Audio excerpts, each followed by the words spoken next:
Hey, fresh haircut, what's up?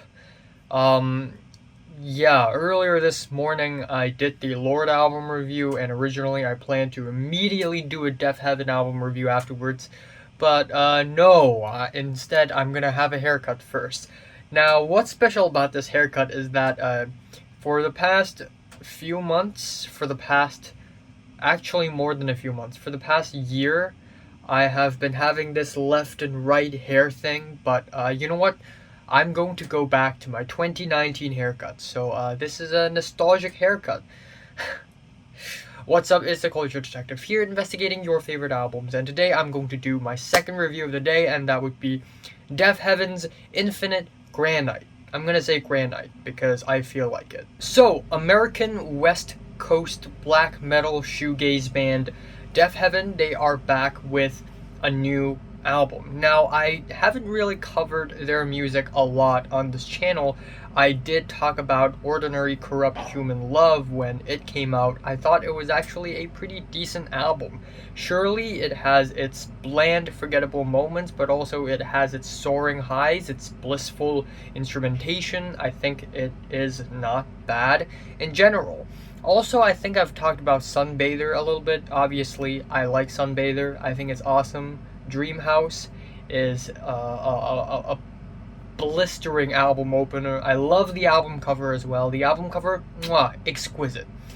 Now we have Infinite Granite, and yeah, as far as Deafheaven's music goes, I really love their noisy side. But for this album, they decided to make an entire shoegaze dream pop album. And yeah, needless to say, I was pretty underwhelmed by this album.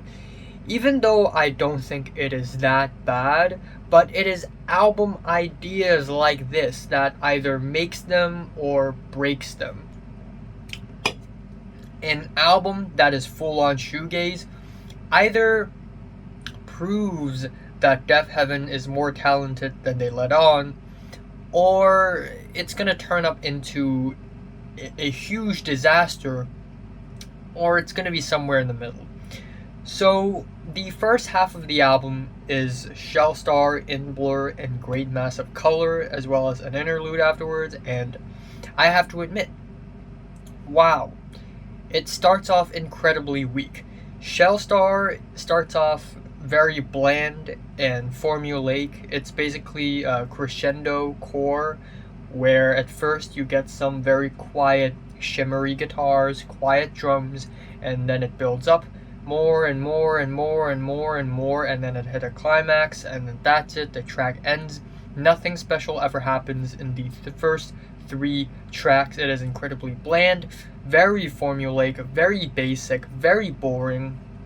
The worst part about the first three tracks are the vocals. They are very stiff, very awkward, and I like the screams. I like the growls, but this is just awkward. And I like the alien chord progressions on the album opener, but with the reverby, shoegazy sound that they're going for, these chord progressions do not really help the song all that much. Instead, if they do maybe a stripped back guitar ballad, this chord progression would be amazing. So unfortunately, it just started off incredibly weak. In Blur, it is brighter, more upbeat, but the vocals are still stiff and the chord progression is still stale.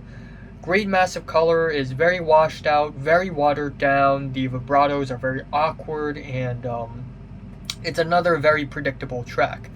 And then we have the interlude Neptune Raining Diamond, which is, again, as expected, very atmospheric, very reverby. But as far as an interlude goes, I'm going to admit it, it's not that bad. It's just that this interlude doesn't feel earned when all three of the previous tracks before this interlude feel so hollow and bland. And then we have this interlude and it just don't feel earned. Anyways, we have Lament for Wasps, which I think is definitely one of the better tracks on the album. I like the psychedelic chord progressions, I like the upfront drums, the screeching guitars, and the very blissful finish is certainly what makes this track better than others on this album, that is immediately followed by Villain, which is easily the most basic and most boring track on the entire album, in my opinion. Despite the harsh screams and the sprinkling guitars, the formula that this track has is pretty much identical to the first three tracks. Very boring, I don't need another helping of it. Then we have the Gnashing with some more wild, flashy guitar riffs, but given that these riffs don't necessarily progress or change to anything else throughout the entire track, the track just kind of transforms into background noise. This is the kind of music that you're going to get lost into while scrolling through Instagram or Twitter or any other social media app and completely forget that you're actually listening to a song. Anyways, we have Other Language, which is more cooled down, more dejected. It has a stranger rhythm. I appreciate the change in direction, but once again, it is very mild, it is very bland. Needless to say, another forgettable track. However, the album ends off pretty nicely with Mombasa. It is more focused, more consistent. The crescendo on this track is a little bit more dramatic, given that it starts off nearly silent and it ends off with a triumphant return of the black metal, the blast beats, the noisy, shimmery guitars, and most importantly, the loud screeches.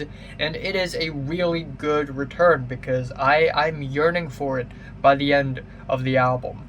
So yeah, I think this album has a lot of potential actually, because the chord progressions on this album could actually benefit if the songwriting is a little bit more special and less bland. But the truth is, this album is just very bland and forgettable and not really all that great, despite the fact that I think there are a couple of great moments on this album. So I'm just gonna leave it at that. Deafheaven's Infinite Granite, kind of boring. My favorite track here is Mombasa. My least favorite is Villain. I'm giving Deafheaven's Infinite Granite a strong 4. I'm gonna be generous here. I'm gonna be very generous, and I'm gonna give it a light 5 out of 10. So, have you listened to the latest Deafheaven album from 1 to 10? Which is rate it, like it, and subscribe if you want more. And thanks for watching.